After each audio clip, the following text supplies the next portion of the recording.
This is Teachers Talk Radio, and you are listening live. Good evening and welcome to Teachers Talk Radio, the Late Late Show. We are talking about SEND provision. Tonight, we're going to speak with an educator who works in an SEN school and talk about his daily life, his experiences, and what it really is working in SEND schools on a daily basis. This is Teachers Talk Radio, and you are listening live. Tune in live at ttradio.org, or to join in the conversation, download the Podbean app and search Teachers Talk Radio. Follow the hashtag TTRadio. Tune in, talk it out with Teachers Talk Radio. I had a little bit of a sound blip there starting. I think it's because I'm actually strangely a little bit nervous tonight, which is unusual, and my guest Stuart is probably cringing inside going, "Oh God, excuse me, what?" because I told him I wasn't. But I feel like there's a little bit of pressure on us this evening because of all of the things that I've been reading, all the stuff that I've been hearing, everything that's been going on in the media, on social media recently about SEN schools, and it upsets me, even though I don't work in one of those schools. I work in a mainstream secondary school. I don't have a horse in this race, so to speak, but I really want people, teachers, educators, everybody to kind of understand a little bit more about what it is like to work in an SEN school for the vast majority of people in this country and in the vast majority of schools, because there's been this horrible thing that has happened. So if you have somehow missed it, BBC's Panorama did an investigation into what are vile, there are not enough words really to describe how disgusting it was, the abuses that were happening in one particular SEND school in the country. And it's obviously, understandably and rightfully so, made local news. A lot of people have been talking in the way that people do on the internet about, all the horrible things that go on. And some comments, a lot of comments have been said that are unfairly generalizing what happened in this one particular setting, and what quite possibly happens in other settings as well. Just like horrible things happen everywhere, horrible people exist in every corner of the globe, unfortunately. People have been generalizing from that one incident and making comments about SEN provision or SEN schools in general, saying things like, "Oh, I knew that's what was going on, and this is exactly what I expected, and what did people think?" and all sorts of just really deeply unfair comments. And as I said, even though I am not one of those educators, I do not work in one of those schools, SEN teachers are my colleagues and my comrades and my fellow union members, and it really upsets me to hear all the derogatory words, because having spoken to a number of teachers in SEN schools, what happened in that one school, what has been revealed, thankfully, to be dealt with accordingly, is not what happens on a day-to-day basis. And I really want everyone to have a little bit of a better understanding of what goes on in the vast majority of SEN schools and specialist provision in the UK. So I really want that to come across. So I'm a little bit nervous. I feel like I want this to actually make the point that I wanted to make, I suppose. So my guest this evening is Stuart. Now, Stuart, I will unmute you in due course, my friend. Stuart and I have met a few times. We often end up at the same union events, various conferences and meetups and so on. And every time we meet, he's got some stories, because he's been working in a particular school for a couple of years now, and he's got many more years of experience that he'll tell you about in a moment. And the stories he tells are just widely eye-opening for me because as a mainstream secondary teacher, maybe kind of thought I had an idea of what goes on or what it was like to get up and go to work in a in a in an SEND school every day. I have no clue. I had no idea. I still have no idea. I've heard a number of stories, and I'm still trying to wrap my head around some of them. But what has come through very clearly from talking to Stuart and talking to some other friends and acquaintances who work in different schools is that these people care so much about the young people in their care, and they care so much about what they're doing and doing the right thing and the best thing for those people and for every single individual that they're responsible for, that they deserve a little bit of recognition for that and probably a massive pay rise. So, Stuart, Hello. now that you are unmuted, hello. Do you want to introduce yourself and give us a bit of background of your, like, how did you get into this? How long have you been working in SEN? What type Cool. of school you work in now? Cool. So, my name's Stuart. I am 31. Um, and so for me, I always wanted to go into education, but wasn't really sure where. And then after I'd done my degree, I was like, right, now it's time to sort of do the PGCE, and I failed the skills test at the time. And back in the day, if you failed the English spill one 3 times, you got blocked out for 2 years. Yep. Um, and I got blocked out for 2 years. So during that 2 years, I joined a charity, absolutely fantastic charity that was all about learning through play. And as part of that, I was brought in to support a summer and Easter club in Hmm. an SEND school. And I was like, "Oh, this is something that I've never really thought about. I've done a lot of work with kids over the years." And yeah, so I came to this club and I hadn't got a clue what to expect. Um, and it was brilliant. It was the moment I walked in the door, well, more accurately, the moment that I'd finished the paperwork and the kids walked in the door. Um, it was like go from there on. And it was so exciting, and it was just you were constantly like working around things, being creative. Like it was pure madness, but madness that was really well organized. Um, Yeah. and fortunately, there were people that had much more experience than I did. And they were the guys that sort of, really took me under their wing. And they were fantastic. So when I was sort of like, right, I need to do something a bit different, I went into a residential setting. And that residential setting had a school alongside it. And I just absolutely loved it. Like, it was bonkers, but in the best way. Like, Yeah. you know, yeah, so really creative, really interesting. And then I've worked in a few residential settings, some with children, some with adults. And then about 4 years ago, I arrived in the school that I'm in now, which is like a really teeny tiny little school that supports children with comorbid diagnosis. So like Okay. autism and X, Y, and Z, autism and ADHD and that sort of thing. And yeah, and that's sort of where I am now, really. Okay. So you took a bit of a roundabout way to Oh get to yeah, where you are now. yeah. I don't like to make anything easy on myself, so yeah, it was a little bit of a roundabout way, but it was a really lovely way. And actually, I love it because I've got loads of different experiences and loads of different stories that like you collect from working with different people. And I love it. So yeah, really fortunate. Excellent. So, would you just hypothetically, would you ever be interested in going into mainstream, or are you fully embedded in the SEN life now?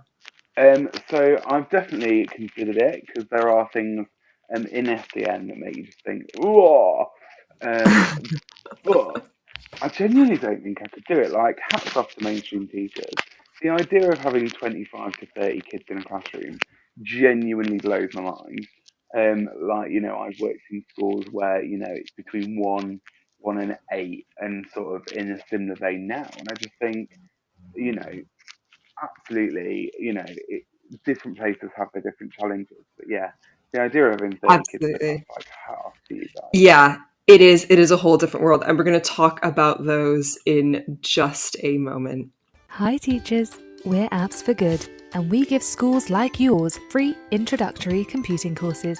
Our courses are for everyone, including those who aren't computing teachers, and they're fully equipped with resources mapped to the UK computing curriculum. Independent learning is central to our courses. Your students will develop essential and digital skills by working in teams to create prototype apps for good. We'll even connect you with industry volunteers to give real-world feedback. Let's empower every young person you teach to shape their future with technology. Speak to us at www.appsforgood.org. Imagine having your own instructional coach available 24/7. Now you can with the Teaching How-Tos platform. This highly personalised social platform empowers busy teachers to learn and apply evidence-based teaching techniques, either independently, working collaboratively with their peers, or with our new AI assistant. The platform features over 160 visual guides to teaching techniques, designed to help you quickly and easily implement high-impact practices that boost student engagement and improve learning outcomes. Join over 200 institutions worldwide that are elevating their teaching practices with the How-To app. No gurus, just practical support anytime you need it. Interested in finding out more? Visit teachinghowtos.com and register for our next webinar. Empowering education with Easy4U, where innovation meets accessibility. Our subscription-based offering not only equips schools with cutting-edge devices, but revolutionises the learning experience by eliminating financial barriers, streamlining support, and embracing technology. We're not just providing tools, we're shaping a future where every student can thrive, unburdened by limitations. Easy4U, transforming education, one device at a time. Find out more at www.easy4u.school. This show is brought to you in partnership with John Catt Educational, publishers of professional development books and resources that support great teaching and learning in schools around the world. Don't miss out. Level up your professional development today and visit johncattbookshop.com to explore the full range of titles. Use the code JCTTR2425 for 20% off your order. Happy reading. Are you looking for best practices and innovative strategies to foster confident, lifelong readers? Watch sessions by thought leaders in education, literacy experts, and EdTech specialists from the International Reading Conference for free. The lineup included renowned speakers such as TV personality and education expert Basit Siddiqui, and beloved children's author Michael Rosen. The three-day conference explored a range of topics at the forefront of the current educational landscape, with sessions relevant for all educators and key stages.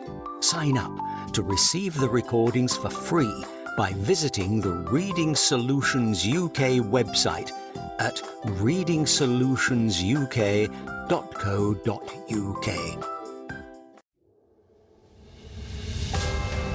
This is Teachers Talk Radio, and this is Teachers Talk Radio News.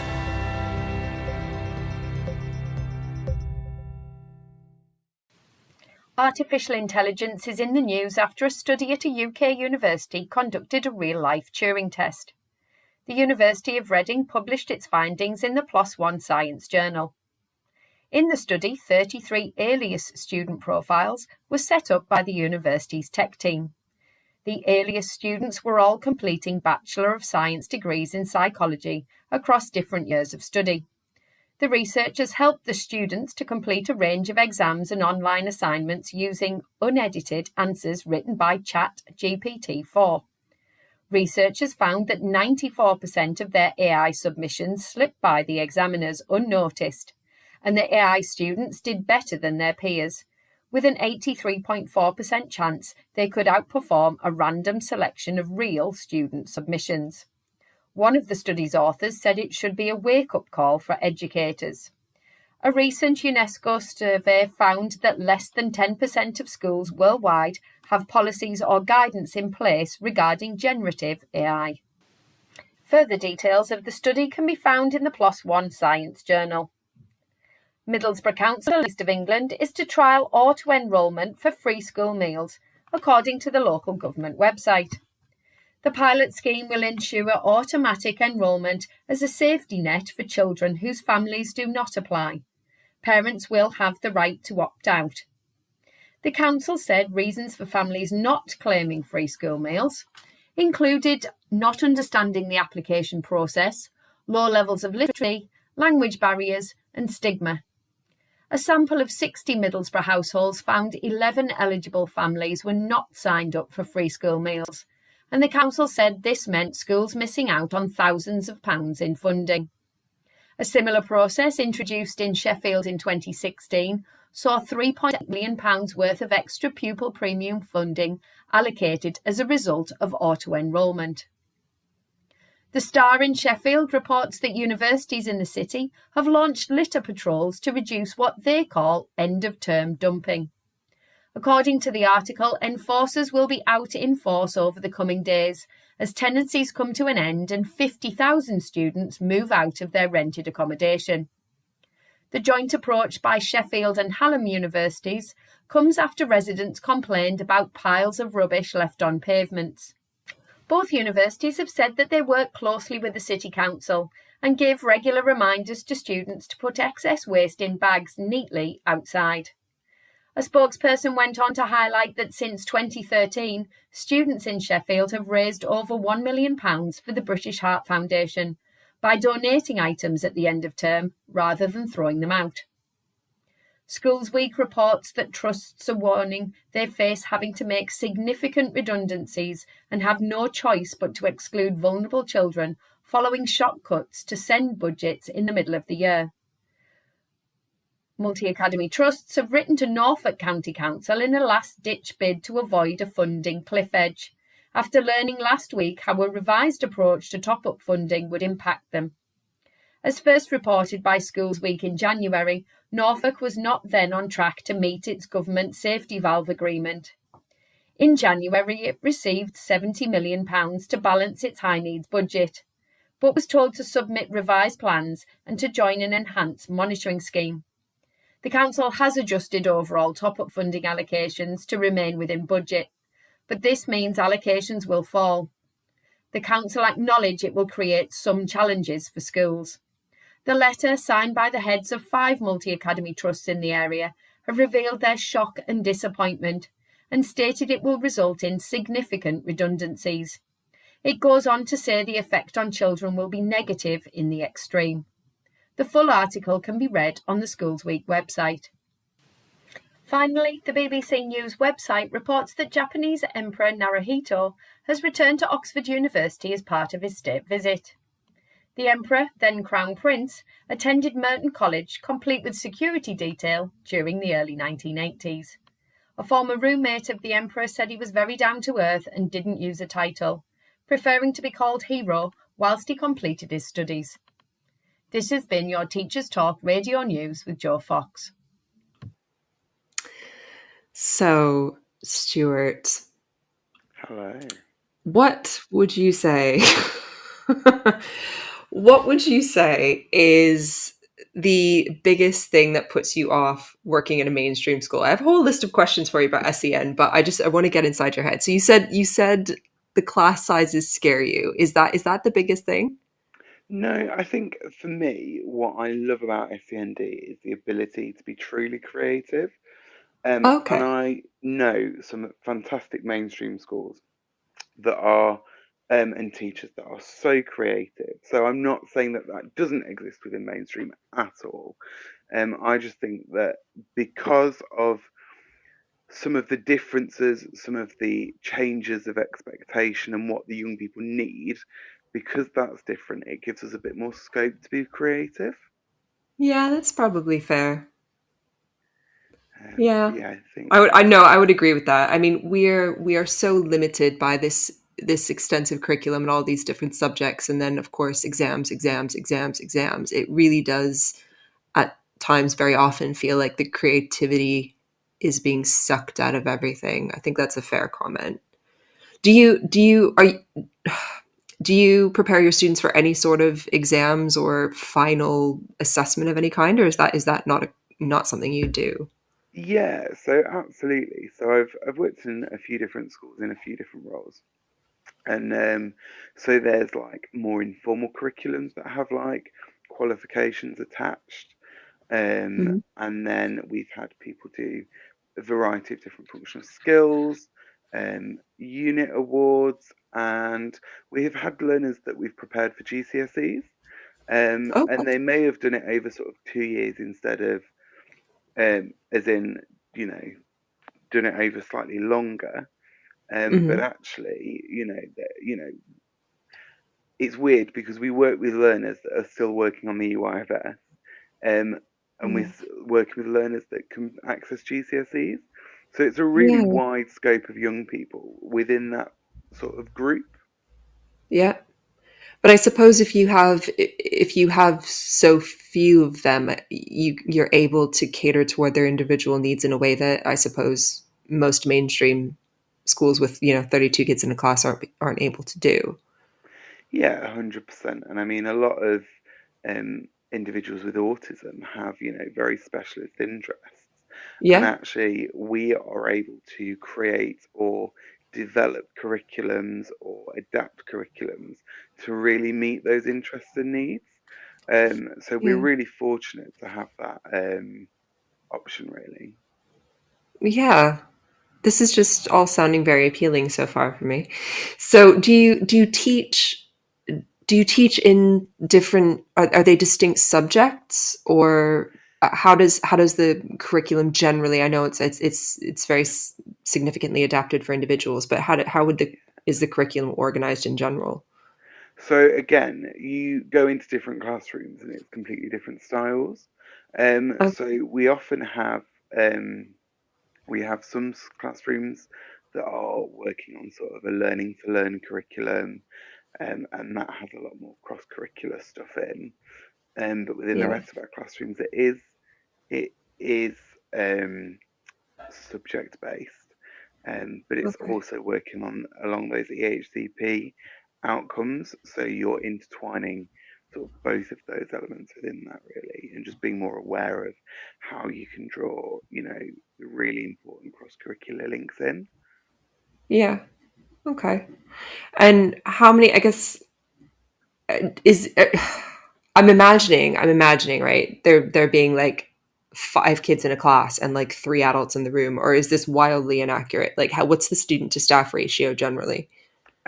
It's a really difficult question to answer because, again, and I feel like I've given this answer already quite a few times and probably will, is it really depends what classroom you go Okay. into. No, that's fair. So, That's fair. so I've got colleagues that are teachers that have, one teacher, 7 TAs, and 7 pupils. Okay. Um, because the needs of the individuals are that high in terms of medically, in terms of the support that they need to access learning.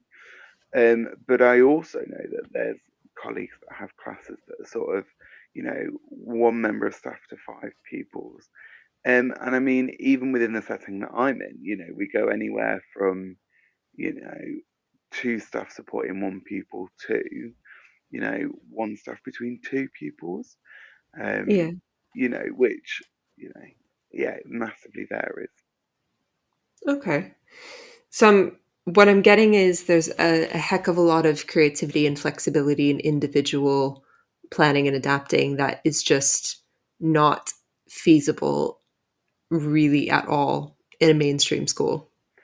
No, I mean, we can have like a classroom of 5, 6 pupils, um, and they're all working on different curriculums, or they're all working on different projects or different, subject specific goals, which you can manage when the ratios are higher. Obviously, if Yeah. you've got, one member of staff in a room of 30, that just isn't possible because it is Nope. very person heavy.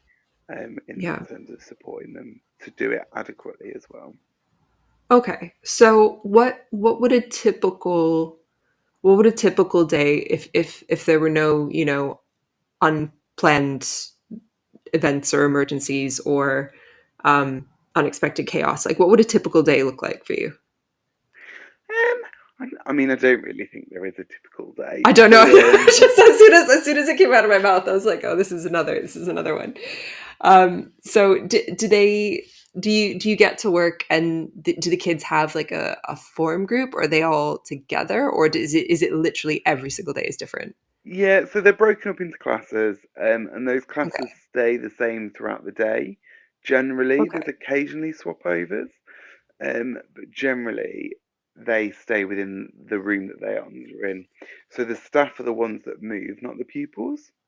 Yeah. Yeah. Yeah. Yeah. And that's particularly catering to a sort of autism, um, need for routine and need for, reducing transitions, reduces barriers to Yeah. learn.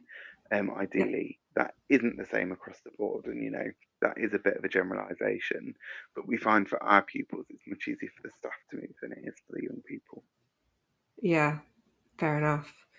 So staff move around. The students generally, we're talking in generalities here, Yeah, generally stay in one room. The staff move around. There are a lot more staff in each class than we'd be used to in a mainstream school.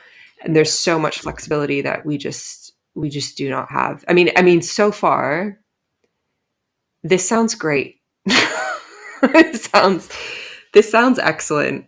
And it sounds like the opposite of a lot of things that really irritate me about being in a large any of the large mainstream schools I've worked in.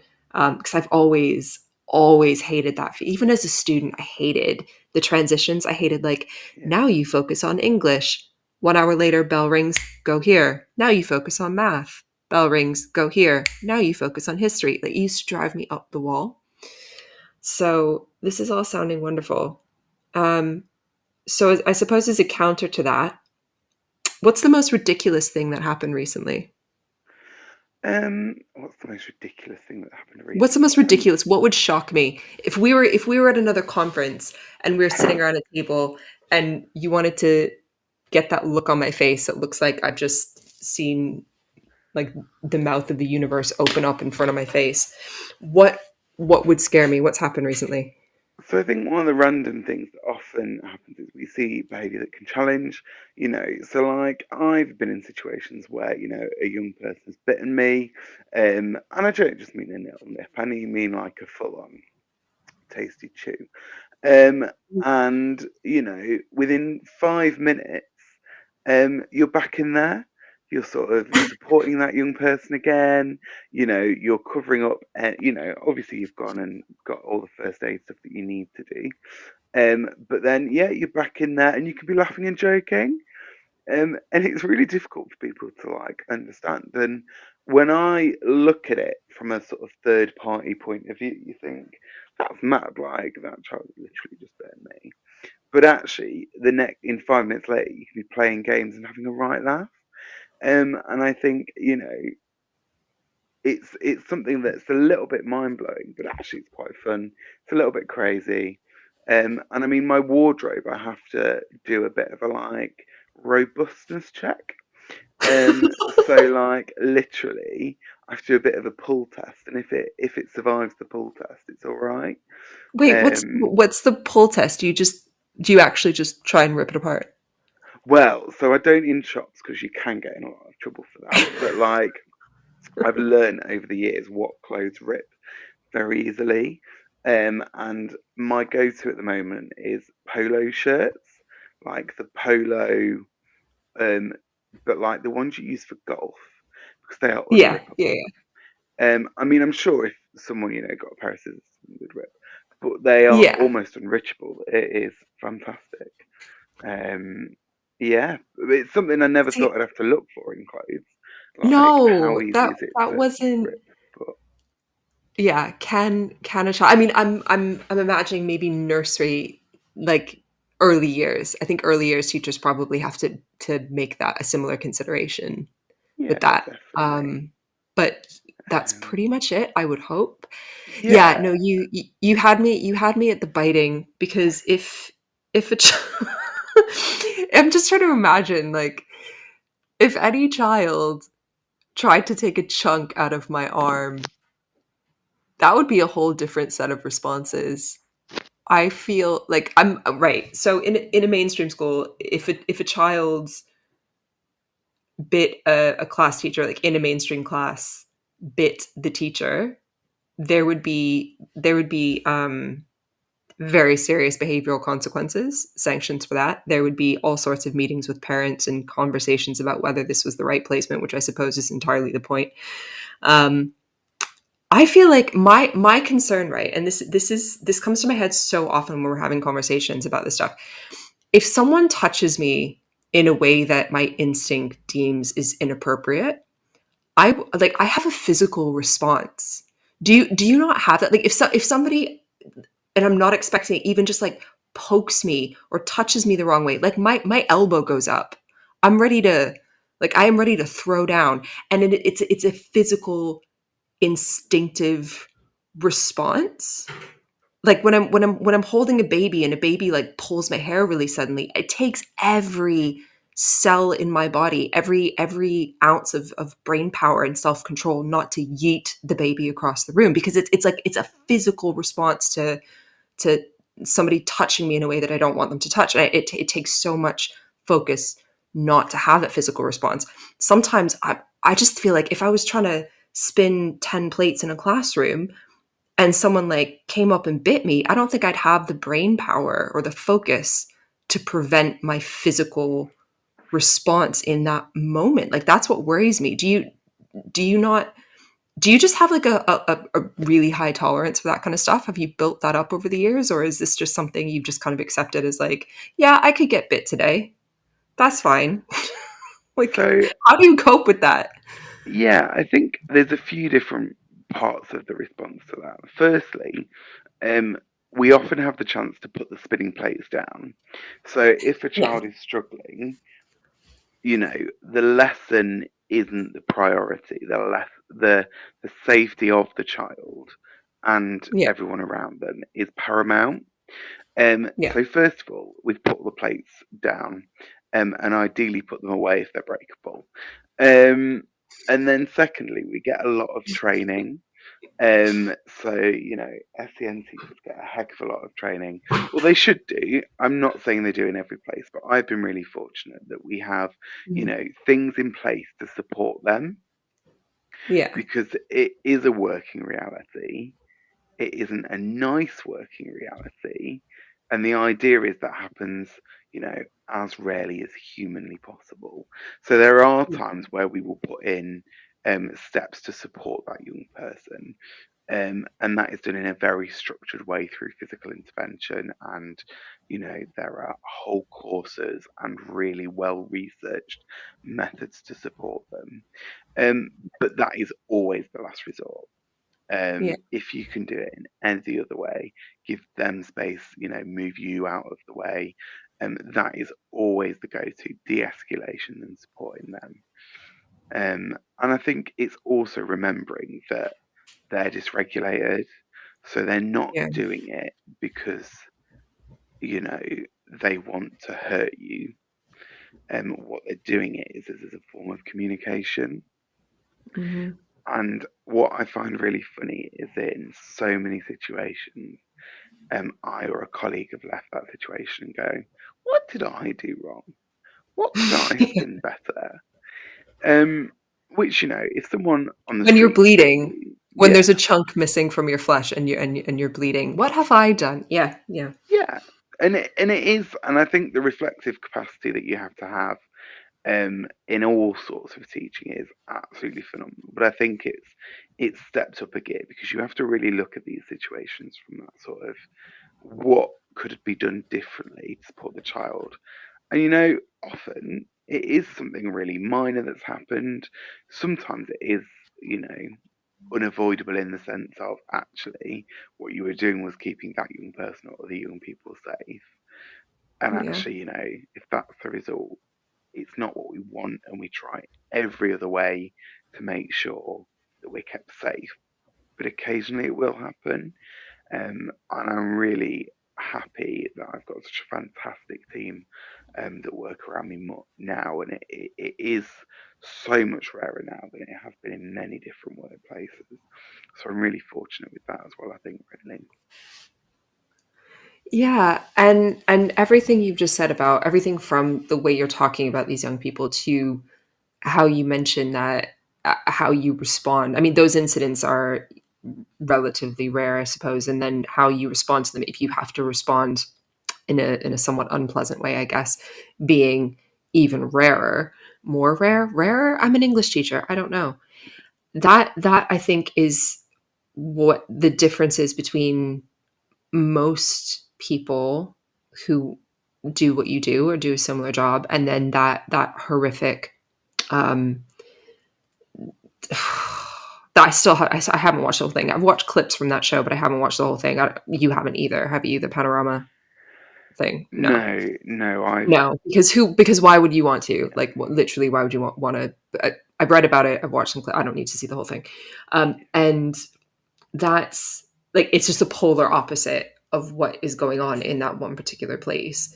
And I think it's really important that people in general, the general public, as well as, mainstream teachers like myself, appreciate that the things that happen, having to restrain the young people in your care in a particular way, that is meant to be a last resort. That is not meant to be something that happens thoughtlessly. And correct me if I'm wrong, don't you have a whole bunch of paperwork that you have to fill out if you have to restrain a child or respond in that way?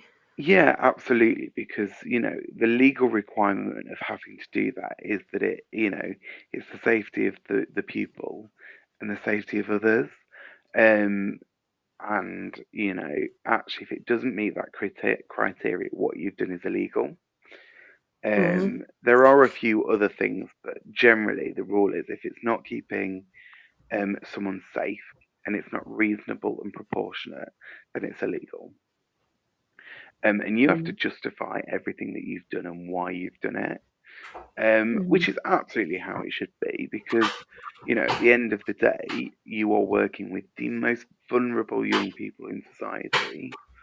Yeah. And actually, we all want the best for them. And actually, it is good that this stuff is in place because, it really, helps you analyze what happened during it, which is a really fantastic reflectional technique. But also, it holds you to account, and these documents are sent, can be shared with, social workers and wider professionals. And obviously when Ofsted come in, they'll be audited as part of that, and lots of other times where this information is shared as part of a way of supporting that young person. And to do any of that, it really has to be in their risk assessment anyway. Yeah. But yeah, it is. It's a really, absolutely, there's a lot of paperwork with it, but there should be. Yeah. Yeah, of course. So it's that. And I think can't say I don't complain at the time, but I completely understand why it's there, and I actually am quite glad it's there, even though I might not be saying that, when I'm filling it out. Yeah, but we all do that. I complain about having to plan lessons. I complain about having to teach lessons. I complain about having to mark students' work. But we know why we do this. We know why we do it. And that is, I think, a similarity between SEN schools and mainstream that I think most people might not realize. Maybe I didn't realize quite the extent of how much of what you do has to be documented, and forms got to be filled out, and things need to be just documented and kept for years and years and years and years. And it's all very, very, I don't want to say rigid, but it's very formal and controlled because it is to keep these young people safe. And it's the same in mainstream. If we had to restrain a student, like physically restrain a student, that would involve a heck of a lot of paperwork. A lot of things would have to happen as a consequence of that. And I think there's an idea around from people who don't know that, teachers in SEN schools can just like manhandle their students and and like do whatever they want because that's the environment, and that is absolutely not the case. No, So absolutely not. There is so no. much paperwork in it, and it's right. And I think, and one of the other reasons for the high staffing ratios actually is, you know, to support that safeguarding, because there's always essentially another pair of eyes there, and not that you should Mhm. need a deterrent to not do something, but It actually, protects everyone, or yeah, that it should critical help friend is protect really everybody. important as well. Yeah. Because it's not even when it comes to the physical incidents. Actually, being a practitioner in this sort of space, actually, you will make mistakes. Of course, we all You do. know, absolutely, and it's having that critical eye, or that someone to go, right, what could I have done differently? You were sitting across the room working with your people. What could I have done differently in that situation? Mhm. Um, and sometimes they will say, well, actually, you made the wrong call. Actually, you should have given them a bit more time to regulate and support their own emotions rather than trying to push them, to access that piece of work. And other times, you'll have done the right thing and it still didn't come out with the desired end result. But actually, that's sort of part and parcel of why the young people are with us, because they Yeah. are with us for that level of support. And yeah, it sounds like a very collaborative environment. It sounds like pretty much every minute of your day is as part of a team. Yeah, Does that definitely. is that accurate? Yeah, Yeah. it is, and I love that fact, because I really struggle working in isolation. I'm a little bit of an extrovert, and I like that collaborative approach. And it also just allows for so much cross-curricular working, and it's really useful because you can have an expert in English in your ICT classroom, in your DT classroom. Well, DT lesson more accurately than classroom, but Yeah. and actually that feedback on how you could do that differently, it's amazing, really. So And that does sound nice, but I feel like after 14 years of being pretty much the sole adult in the room, I don't know. Maybe this is just because of my like previous awful experiences, but as soon as another teacher walks into my classroom, like another teacher, particularly if it's someone who's on a higher pay grade than I am, um, like I immediately there's part of my brain that goes into panic mode. It's yeah, like fight or flight instant, and I kind of wish it wasn't like that, yeah, but I don't yeah. know. I don't know if I could handle it now. I Yeah, there's think so that's much difficult. about mainstream Yeah, teaching is very much like, oh, you're just you are the one adult with these 30 kids. It's just a totally different environment. yeah, 100%. Really. And I think it's weird because I've got colleagues that have like 70 A's in the classroom, and that they'll often say Yeah. actually it's more difficult to support the 70 A's to actually do what they're meant to be doing than it is to support the young people. But I'm so Yeah. fortunate because, I'll have like, you know, one of the teachers who's like the head of English, and she'll be supporting my ICT lesson, like, for example. And it's really funny because she's learning ICT, which, Hey. is brilliant. But actually, I love working with teachers in the room that have had more experience than me, because I'm still quite early on into my career, particularly within the education side. And I love getting that feedback, and that, actually, Mhm. you've done that really well, but actually, could you tweak that? And it just allows you to sort of develop constantly. And I think that's something that I'm really fortunate to have the opportunity to do.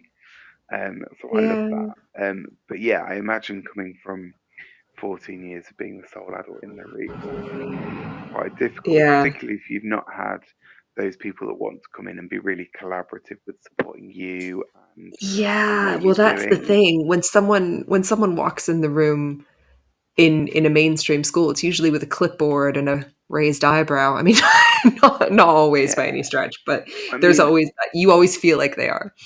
yeah, when I talk to a lot Yeah. of mainstream teachers, I think mainstream teaching seems more competitive. And I could be Yeah. wrong because I've never stepped foot in a mainstream classroom to teach. So I could be completely wrong, but I see that, actually there seems to be a lot more competitiveness in mainstream and a lot more collaborativeness in SEND. Now, I'm not saying they're exclusive No, ideas to I either think that's a one, but I fair think it's generalization. Yeah. something that I've seen and heard when talking to, so many um, individuals that work in mainstream. And Yeah. also the inclusiveness, actually, because we're so inclusive because of our young people, actually, there's some fantastic examples of inclusiveness in so many schools. But I do think it's something that, a lot of SEN schools get really, really right. Not all, but I think it is something that is really positive. Um, and actually, Yeah. there's so much that we could learn from mainstream. And I so wish there was a bit more like teacher swapping, because there's so much that I could absolutely learn from a mainstream classroom. But I also think there's so much that mainstream could learn from an SEN classroom. 100%. I went to, I was incredibly lucky. I spent 2 weeks in the Bahamas over my Easter break Amazing. because I grew up there. My dad still lives there. So we went home for the holiday. And my dad does a bunch of volunteer work. He's ended up doing some regular things uh, over the years. And one of the things he does is he goes into this primary school. I think it's every week or every other week. And this particular primary school is incredibly rare in this country because it has a class for autistic students.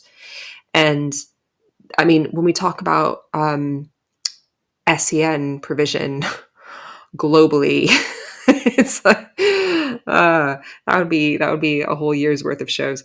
But this one class, it's within a mainstream school. It's like a specialist autism provision, like within a wider mainstream school.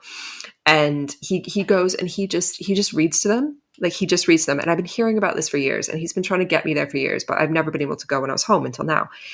And I don't know what I was expecting, but it's the I think outside of the school that I'm in now, with the kind of um, internal support we have, and nurture groups and so on, I think it's the only SEN, like exclusively SEN space, the dedicated space I've been in. And it was one primary class for autistic kids, and it was so interesting. It was so, I think there were like 4 adults in the room plus my dad. There was like the teacher and then the TAs, and there was only like 10 or 12 maybe of the kids, and only like 3 of them were listening when my dad was reading. Another 3 probably were listening but didn't look like they were. And it was what you said at the beginning. It was kind of fantastic chaos. And this one like 5-year-old kid took a liking to me, like literally ran and jumped up onto me like I was a tree, and she would not let go. I had to like peel her off.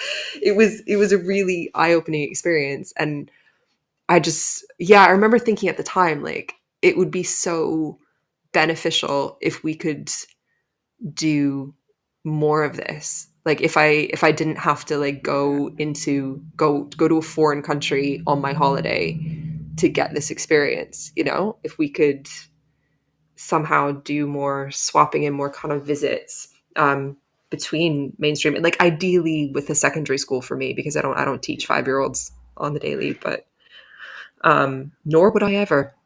But it was really, really interesting. So we're going to hear a little bit more about the kind of positives and negatives, and some memorable experiences in a moment. Hi teachers, we're Apps for Good, and we give schools like yours free introductory computing courses.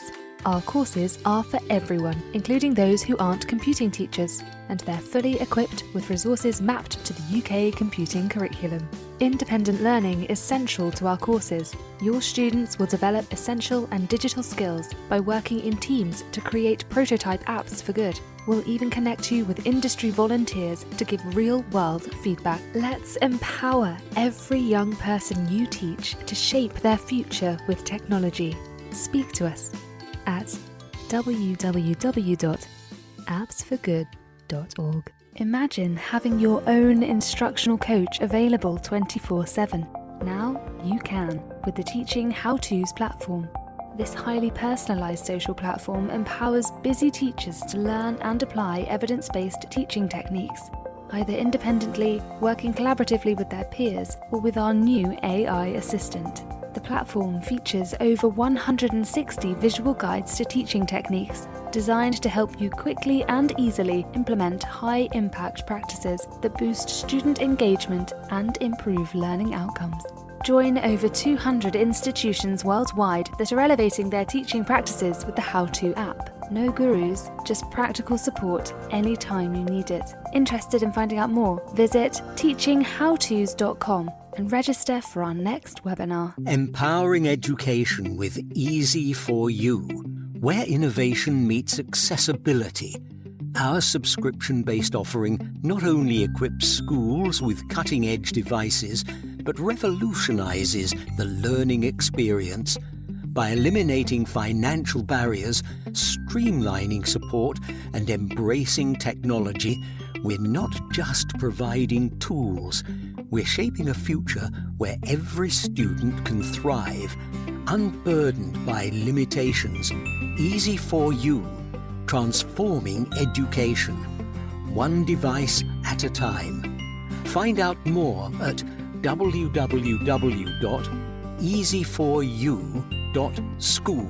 This show is brought to you in partnership with John Catt Educational, publishers of professional development books and resources that support great teaching and learning in schools around the world. Don't miss out. Level up your professional development today and visit johncattbookshop.com to explore the full range of titles. Use the code JCTTR2425 for 20% off your order. Happy reading. Are you looking for best practices and innovative strategies to foster confident, lifelong readers? Watch sessions by thought leaders in education, literacy experts, and EdTech specialists from the International Reading Conference for free.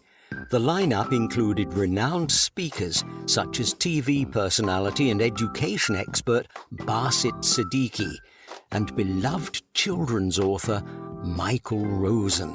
The three-day conference explored a range of topics at the forefront of the current educational landscape, with sessions relevant for all educators and key stages. Sign up to receive the recordings for free by visiting the Reading Solutions UK website at readingsolutionsuk.co.uk. So, Stuart, what would you say are the biggest, let's start with the negative first, the biggest drawbacks, if there are any, to working in an SEN school? Like, what's some stuff that you have to deal with on a regular basis that would make most mainstream teachers want to crawl out of their skin? So I think one of the big things is having to remember that, you know, at the end of the day, you can be really trying with your lesson. And actually, sometimes it's not just going to work. Like, you can have planned the most beautiful lesson. You can have a beautiful coordinated PowerPoint, fantastic resources. And you know what? If it's a full moon, or, you know, one of the young people is really dysregulated, it's windy, any of those things and 1,000 others, and the lesson just goes to pot. And Well, I think, it does that for us too. yeah, absolutely. But It's just kids. yeah, but I think, you know, it is one of those things where you really just have to go, you know what? Let's support the young people, you know. The learning is so important, but actually it's secondary to, you know, the support of the young people. And you know, so often you've done the most amazing things, and that, you know, or you've created the most amazing resource and it's trashed within 30 seconds. And I think, you know, again, it's the same in mainstream. I think there are so many parallels that we just don't see because, you know, we're sort of you know, we see each other at conferences, and then that's the only time we ever meet with other, you know, mainstream teachers. So I think that's one big thing. I think the second is the young people are really very honest. You know, if you've drunk too much coffee that day, they will tell you you've got coffee breath. You know, I am, you know, in my early 30s, and I have the hairline of someone much, much older, and I regularly get reminded of that. Really regularly, to the point that a while ago, the Makaton sign of the week was bold, because you were like, you know what, let's just lean into this. You know, at least it's a learning point. Yeah, and I think, you know, there are times where you know, if I had hair, I'd be ripping it out. Um, and you're dealing with things like seizures and instance of challenging behaviour and all of this stuff, and you're just running around. And you get to the end of the day, and you're like, I don't actually know whether I've taught anything today. But actually, you've kept the young people safe, they're happy. And, you know, it's one of those things of it's one of the most amazing days, but it's also one of the really difficult things about it. Yeah, that would be. I mean, I get really annoyed when someone just talks over me when I'm trying to read. So yeah, definitely a different world. And I remember something you were talking about, one of our many conversations involving poop, which we will not go into in terrible detail here, but at the most recent conference, I was reminded of this argument that I got into on, I think it was Facebook a few years ago, with people. It must have been on a union I'm not in that many teacher groups. Anyway, it was some argument on social media when someone had posted something about there being students coming into, one or two students starting the school in September, who needed a member of staff for intimate care. And this was a secondary school. And so immediately all of us, myself included, were like, well, like, is that kid, are they hiring a TA who's going to have that in their job description from day dot? Because that's not in any of ours. Like, if my school turned around and said, you know, hey, we've got a year 7 and you're going to help him use the toilet, and that suddenly became my responsibility, like, I would be handing in my notice the next day, because that's not what I'm here for. That's not what I want to do. That's not in my contract. That's not, like, there are 1,000 reasons, but the bottom line is I don't want to do it. And it blew up into this whole big thing. And it turned out, obviously, that a lot of the people who were very forcefully advocating for just everybody to just suck up and do whatever the kid needed, because it's a child who has needs and we're a school who's supposed to meet them. They worked in SEN, either currently or previously, or they had children with additional needs. And so it's a totally different mindset, I think. Like, the things you do, you know, the way you care for, like, physically care for these young people is so far removed from our mainstream daily experience that, like, and I don't mean, I'm going to sound like a horrible bitch when I say it, but like, if I was suddenly asked or told that I had to do that, I would literally quit my job, because that's not what I want to read books and teach kids how to write. Do you know what I mean? Yeah, like definitely. That's what I'm here for. So do you, like, is that a part of your daily experience? Cool. Is the mic working? Because it just went a bit funny. Oh yeah, I can hear you. I can hear you loud and Sorry. clear. At the school that I'm at now, actually, personal care is a limited aspect of what I do. But in previous settings, you know, it has literally been everything. And, you know, there are times when poo has ended up everywhere, because that is what the young person felt that they needed to do. And, you know, that is included on me. And the rational bit of your brain goes, what on earth am I doing? But actually, you know, when we support a child, they're supported holistically. And I think that's the same, you know, it is the same in mainstream. But I think, you know, supporting a child holistically in the settings that I've worked in and work in is just a bit different. And I Yeah. think at the end of the day, that young person always deserves dignity, respect, and an access to education. And I think if you were actually presented with that situation, when you get to know a young person and know them as them, the personal care is a secondary thing. It's something that you have to do to facilitate their learning. And actually, you often think, well, I don't know how I'd cope with that. And, before I'd worked in sort of these settings, I was like, not a clue. But actually, when you're presented with that and you're presented with this young person who deserves the dignity and respect, actually, it comes naturally. And I think, it might not to everyone. And I'm not going to say that everyone is suited to a role in SEND, which is probably a good thing because, it might mean that I get to keep my job. But actually, I think, that is what happens, You see the person first and whatever they need to access is better.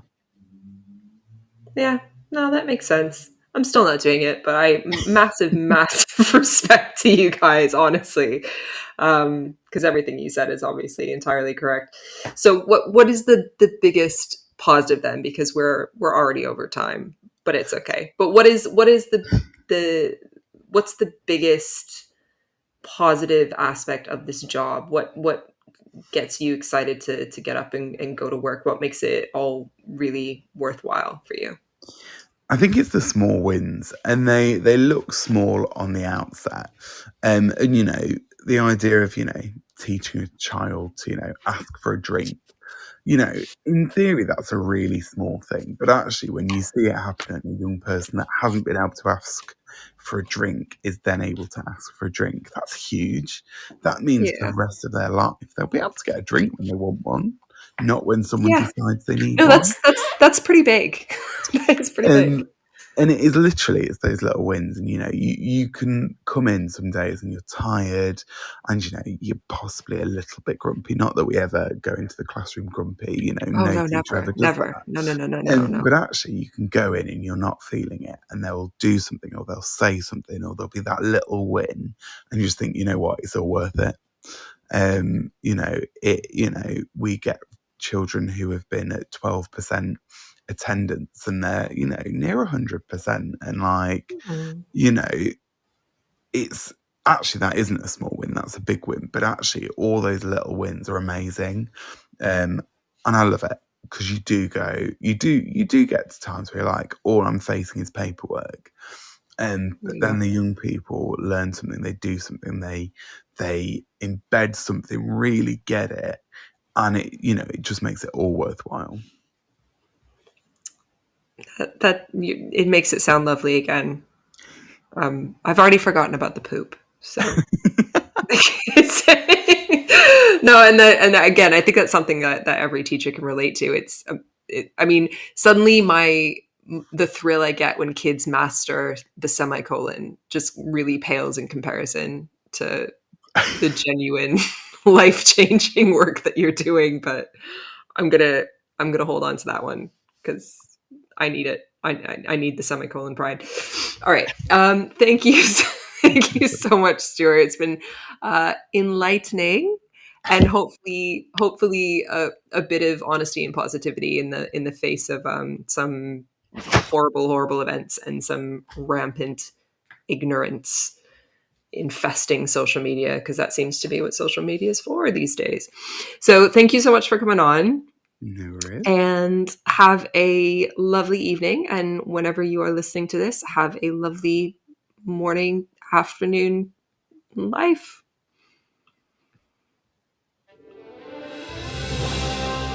You've been listening to Teachers Talk Radio. Tune in live and listen back at ttradio.org. We look forward to hearing from you next time on Teachers Talk Radio.